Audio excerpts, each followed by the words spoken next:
Remember those functions we were just talking about in chapter 1? We were talking about how a relation is a set of ordered pairs and how a function is a special kind of relation where each input, x value, has only one output, y value.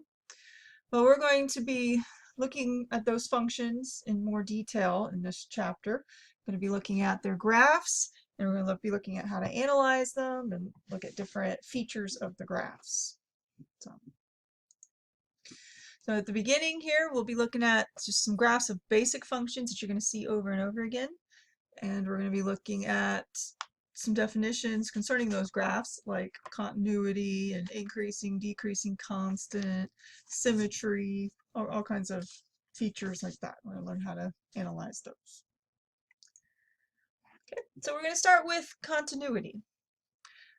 A function is continuous over an interval of its domain if you can trace the graph with a pencil over that interval, right, from going from left to right, and never have to pick up your pencil.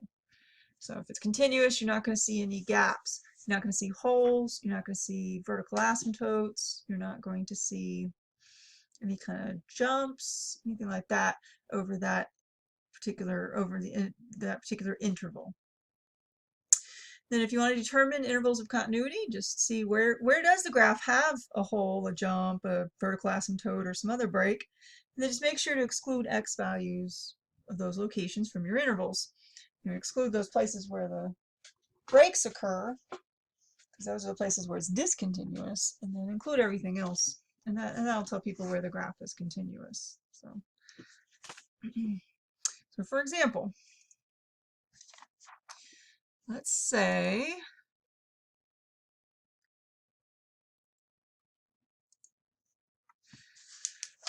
you have a graph that looks like this. Okay, here's my axes. And let's say you have a graph that just kind of goes like that.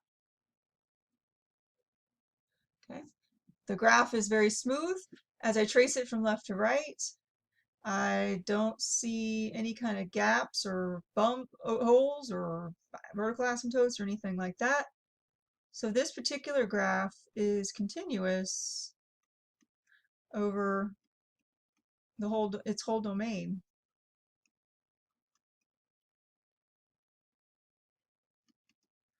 Negative infinity to infinity.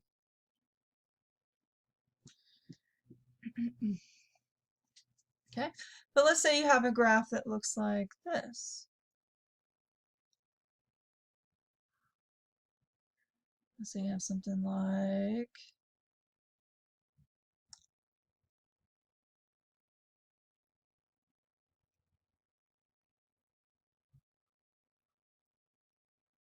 all right, let's put some numbers here. Okay, and we want to see where this is continuous. Well, the graph going to the left has an arrow and keeps going down and to the left. So it's continuous going out to negative infinity. It's nice and smooth, no gaps. But as you're tracing going to the right, suddenly there's a hole here where x equals 2. So at that hole, that is a point of discontinuity. So it's continuous until you get to the 2, but not actually at 2. So you use parenthesis around the 2 to say, well, it's everything up to there, but not including 2. But then it picks up right after 2 and keeps going again. So it's continuous again after you get past 2 and you keep going to positive infinity on the domain or on the x values. So for these two intervals, it's continuous from negative infinity to 2, union 2 to infinity. So that's its continuity.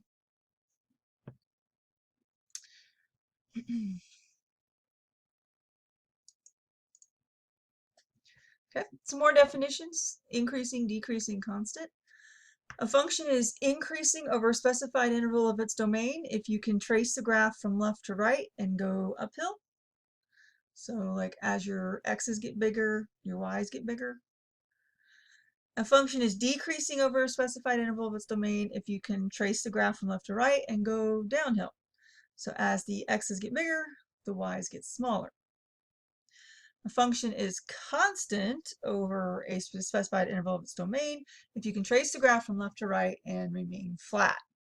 So whether your x's are getting bigger or smaller, your y's stay the same. And that's where you have constant. Okay, and in this book, as we're talking about increasing, decreasing, and constant, we're going to be looking at intervals. And in this book, they use the x intervals as they say open intervals. They don't do any closed intervals for this. So in the next example, I'll show you what I mean by that. Okay, let's say you have a graph that looks like this. Let me draw a little something here.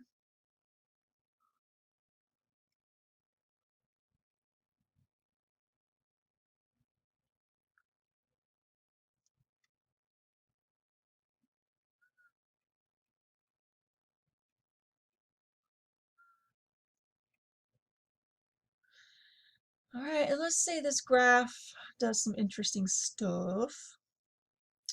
Let's say that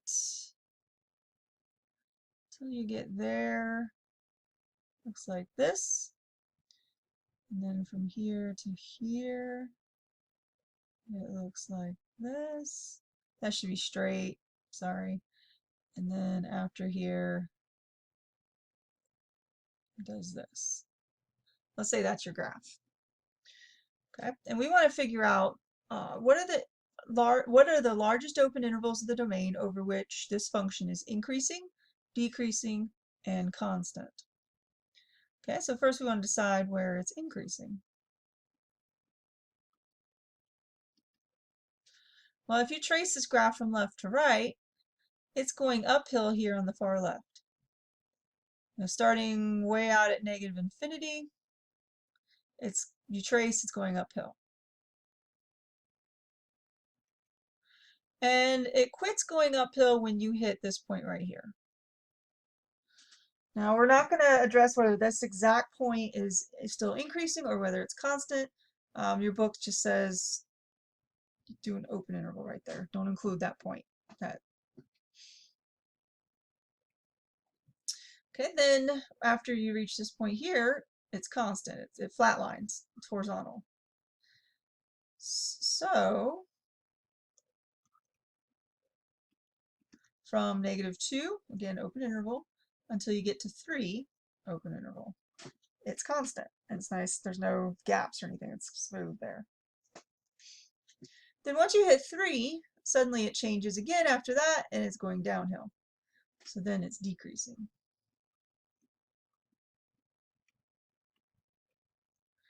So then from 3 to positive infinity out here, it's decreasing.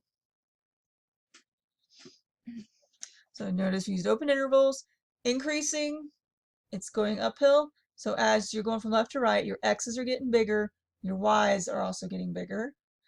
Then -2 to 3, x's get bigger, y stays the same.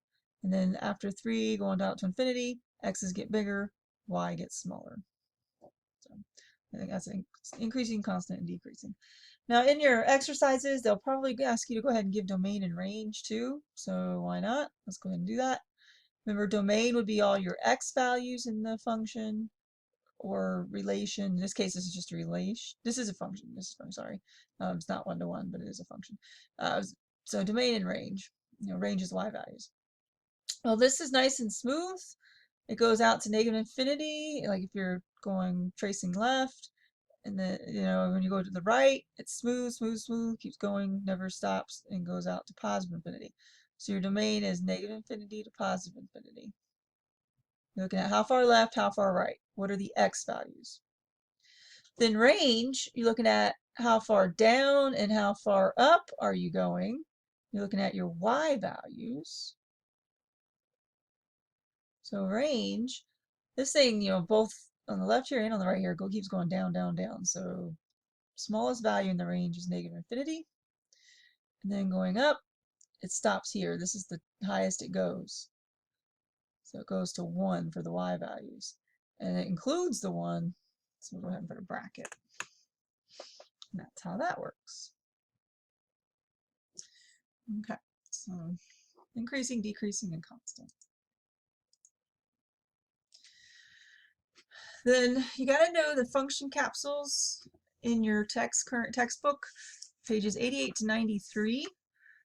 You want to know those functions, you want to know the basics about them, because this chapter and the rest of the semester, you're going to be seeing those functions over and over again. So let me pull up my math lab and just kind of quickly show you what I'm talking about in the book. Okay, let me end this slideshow and pull up my math lab. Okay, starting on page 88, they've got several functions. One of them is the identity function. If you're taking a linear function, f of x equals mx plus b, you let the slope, or m, be 1 and the y-intercept be 0. Then you have the identity function, f of x equals 1x. Looks like this, the line. Domain is negative infinity to infinity. Range is negative infinity to infinity. If you go from left to right, it's constantly increasing. It's also continuous. No gaps, no overlaps over its whole domain. So that's the identity function. Start getting familiar with what these are called and some of the features of them. Be familiar with things like their domain and range, whether increasing, decreasing, continuous, all that information. Next one's on page 89. They call it the squaring function. It's quadratic function. Also can be considered, the graph is a parabola. It's the very basic quadratic function, f of x equals x squared. Parabola looks like this. Domain goes from negative infinity to infinity because it extends forever to the left, forever to the right. Range, bottommost point is at 0, extends up to infinity. If you're going from left to right, it's decreasing until you get to 0, then it switches to increasing. And it is continuous over the entire domain, no gaps, no jumps, no asymptotes. Next page, you have the cubing function. Some basic cubic function, f of x equals x cubed. This one, it's left to right. You see it's increasing, and you see it's continuous. But there's a little point right here called the inflection point. That's a place where the graph goes from being able to point like a cup down to cupping up, like dumping out water to holding water. Inflection point is a place where a graph changes from being cupped up to cupped down, or cupped down to cupped up. You'll study that quite a bit if you go on to calculus and stuff. So continuous over entire domain, increasing over entire domain. And then when you get to page 91, you have the square root and cube root functions. Square root function, f of x equals square root of x, starts at 0 and goes to the right and up forever. So domain is 0 to infinity, range is 0 to infinity, including 0. Increasing from left to right on its domain, over open interval 0 to infinity, and it's continuous on its entire domain from 0 to infinity. There's no gaps. So. And then next page, you have the cube root function. F of x equals cube root of x. It's left to right, it's increasing.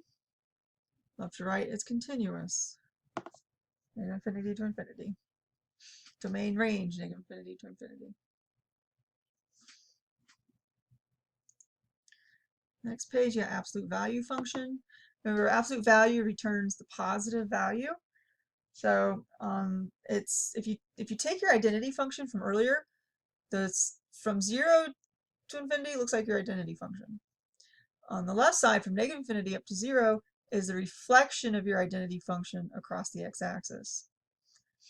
Because it can't return negative. So like if you plug in -1, you're going to get +1 for your y. If you plug in -2 for x, you're going to get +2 for your y. and so on. So it ends up making this nice little V shape. It's decreasing from negative infinity up to 0, increasing from 0 to infinity, continuous from negative infinity to infinity. So there's that. Those are all your functions, those basic functions that you're going to need to be aware of. So study those and be ready to use them.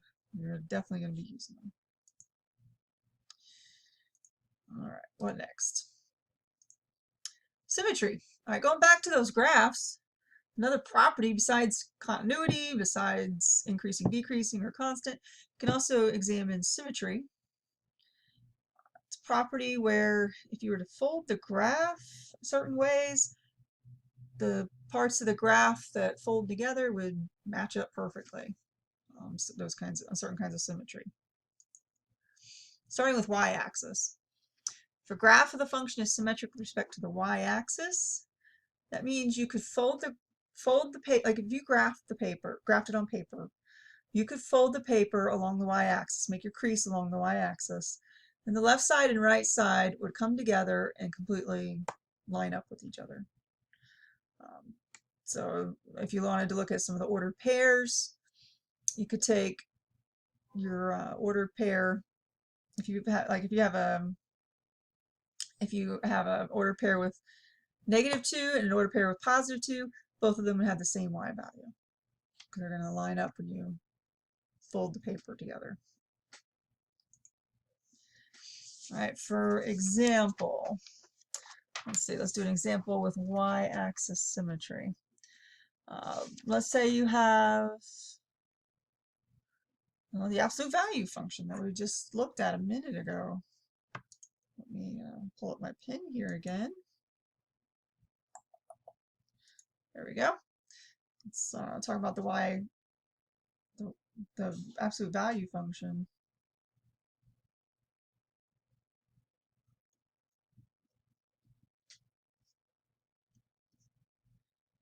Let's see here. It's a V shape.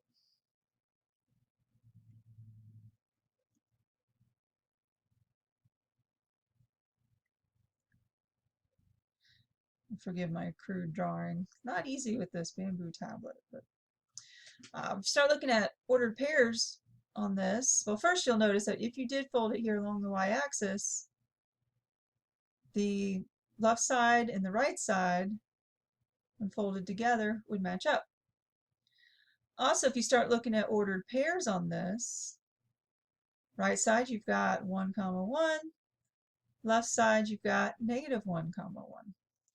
A feature of y-axis symmetry is that whether you have a positive x or the negative of that x, the y values are the same, and you'll be able to do that for pairs of points all through the graph. So -2 and +2 for the x will have the same y value. So anything that has y-axis symmetry will have that feature.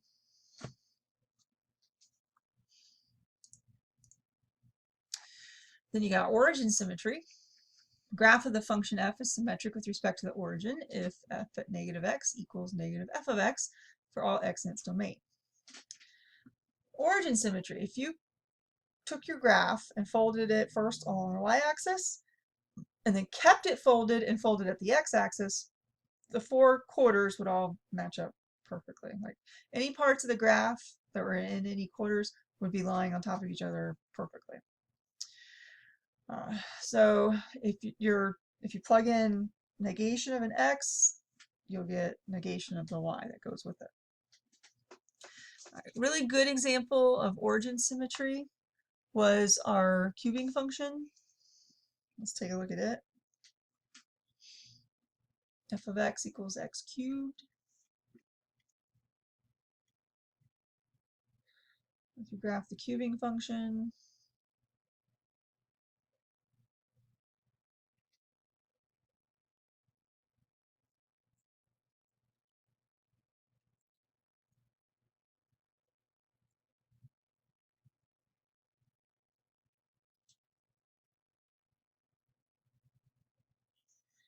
you got 0 cubed is 0, so you got 0, 0. 1 cubed is 1, Negative 1 cubed is negative 1. 2 cubed is 8. Negative 2 cubed is negative 8. You could do more, but you've got a good idea now of what the pattern's going to look like.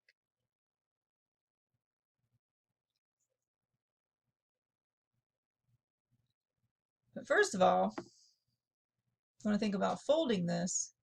Let's say you fold it along the y-axis first. This piece here would end up like that. And then let's say you then fold it across the x-axis. This piece would end up right on top of this one. So if something has origin symmetry, that's what happens. But let's also say, erase that.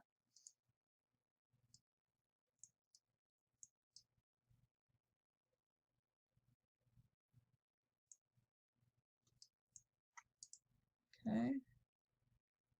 Let's also say that you're looking at the ordered pairs. Well, 0, 0 is not really going to help us because it's not really going to show us a whole lot. But you have ordered pair here of 1, 1.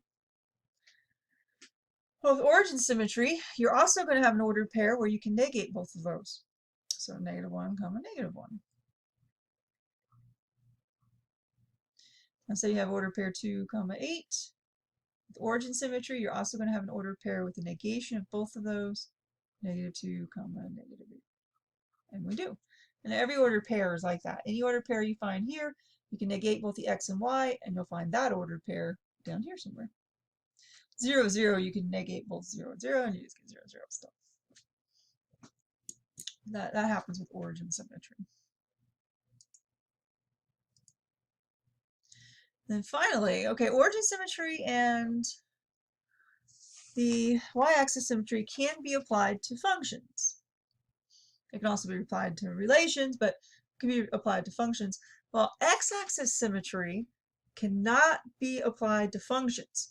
Relations, yes, but not functions. In x-axis symmetry, you're able to take your graph and fold along the x-axis and get the top and the bottom to match up. So your y, if you have a y value, you can negate it and find an ordered pair that has the same x but the negative y. And if you have that kind of symmetry, you simply cannot have a function. You might be wondering why, but let me draw a picture of one, and then you'll see what I mean, like why it can't exist with a function. Let's say you have x equals y squared. Okay, since they're squaring the y,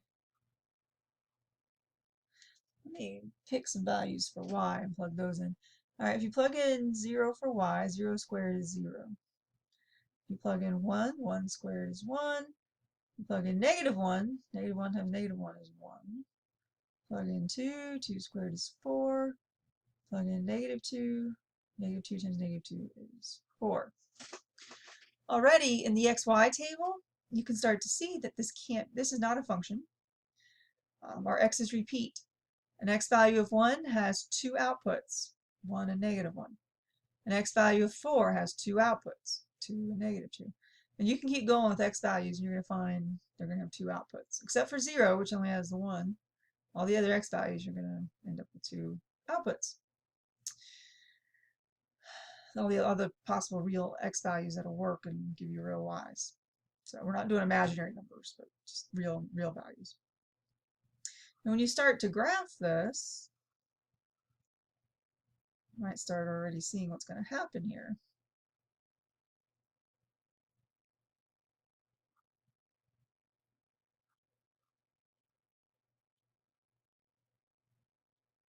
Okay, you got 0, 0 right here.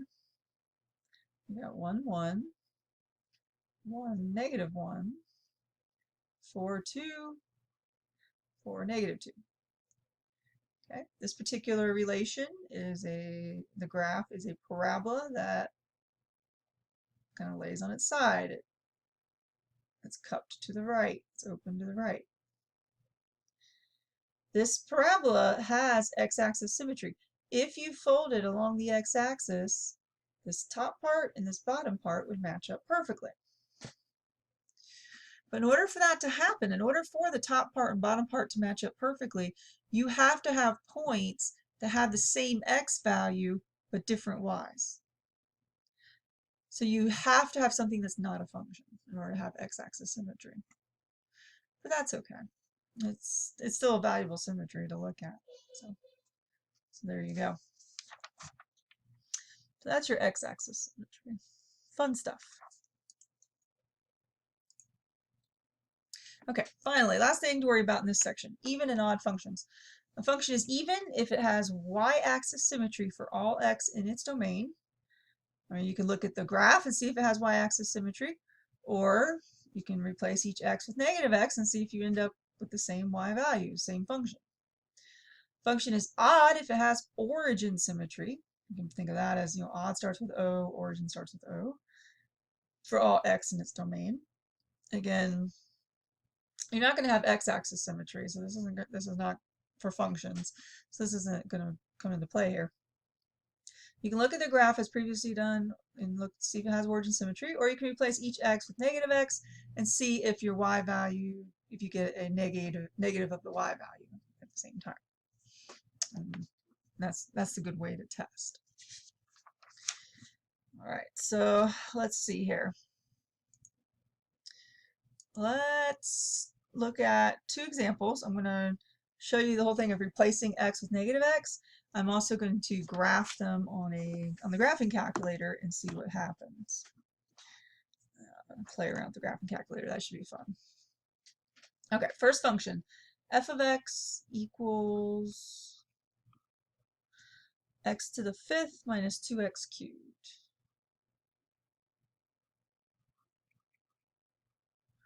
Okay, let's replace x with negative x. So take the entire function, replace x with negative x, and see what happens.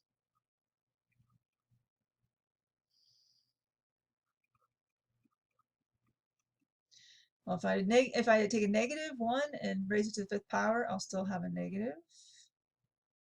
So I have negative x to the 5th. If I take a negative x, negative and cube it, I'll still have a negative.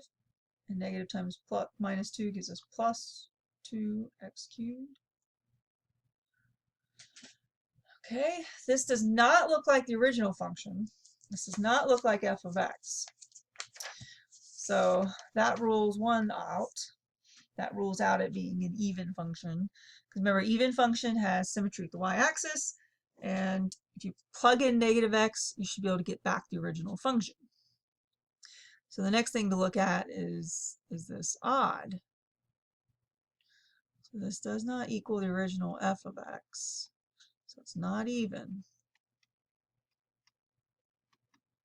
So the next thing to test for is, does it come out the same as negative f of x?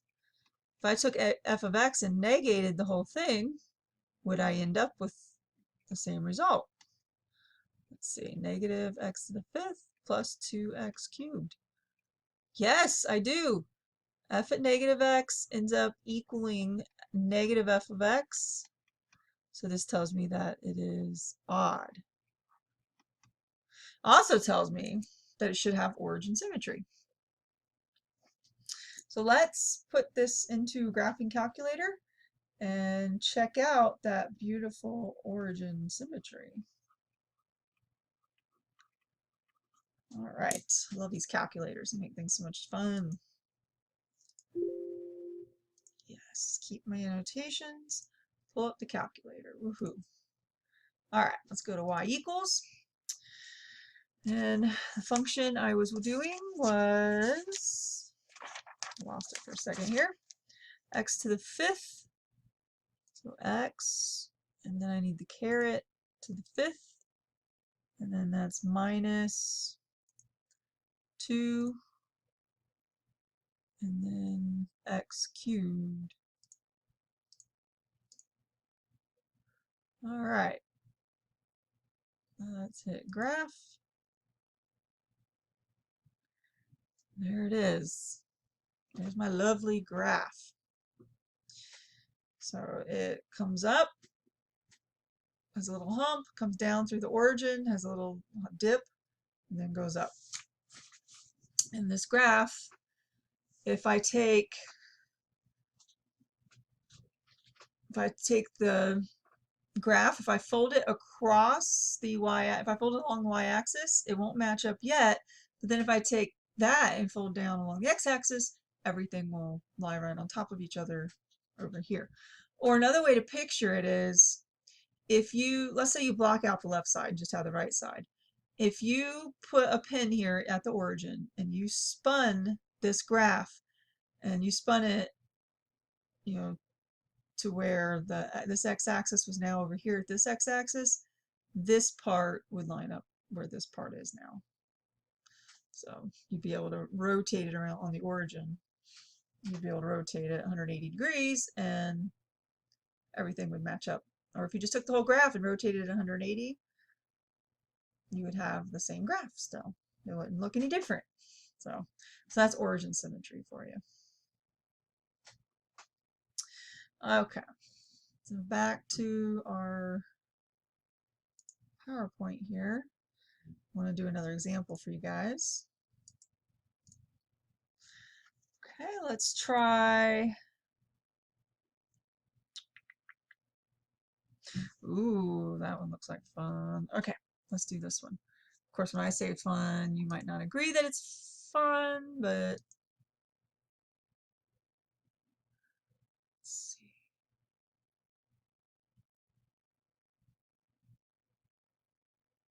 I still have my pointer. I feel like I've lost it. There we go. Okay. F of x equals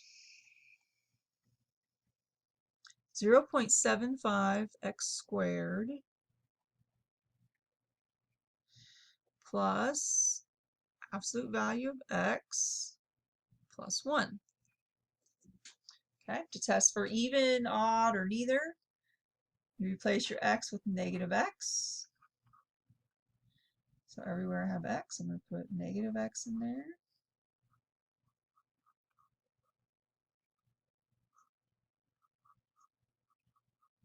All right. Negative x, I got 0.75. Well, negative x times negative x is still x squared. Negative times negative is positive. So then over here, this is absolute value. Absolute value returns the positive. So even if I'm plugging negative x in there, that's no different than plugging positive x in there. And the plus 1, nothing's changing there. There's no x attached to the 1. So plugging in negative x, I simplify, and I get the same thing as f of x. I get the original function back. So when that happens, that tells me I have an even function. And it also tells me I should have y-axis symmetry.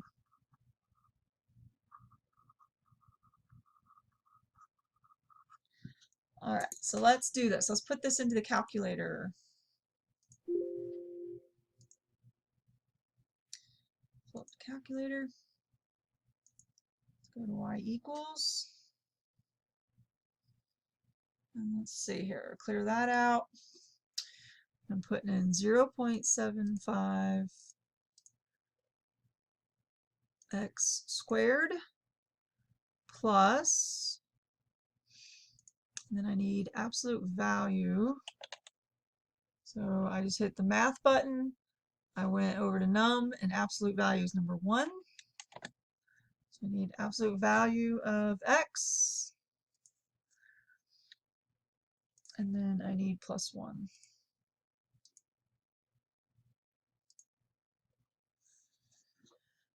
And there I have it. If it's almost like the V shape, except it's a little more curved. It's not really a parabola. It's kind of like a curved V, because you got the absolute value in there. You got the x squared, which gives it kind of a parabolic shape, but you also have the absolute value, which gives it that V shape. So here it is. And if you look at it, it has that y-axis symmetry. You can fold along the y-axis. And if you're not sure if it matches up, you can always go check out your table. If you, on the graph button, notice it says table at the top, hit second graph. And you can go to your table and start checking out values and see what happens. 0, you get 1, but notice at 1 you have 2.75, and at -1 you also have 2.75. So even when you negate your x, your y comes out the same. 2 is 6, -2 is 6, 3 is 10.75, -3 is 10.75.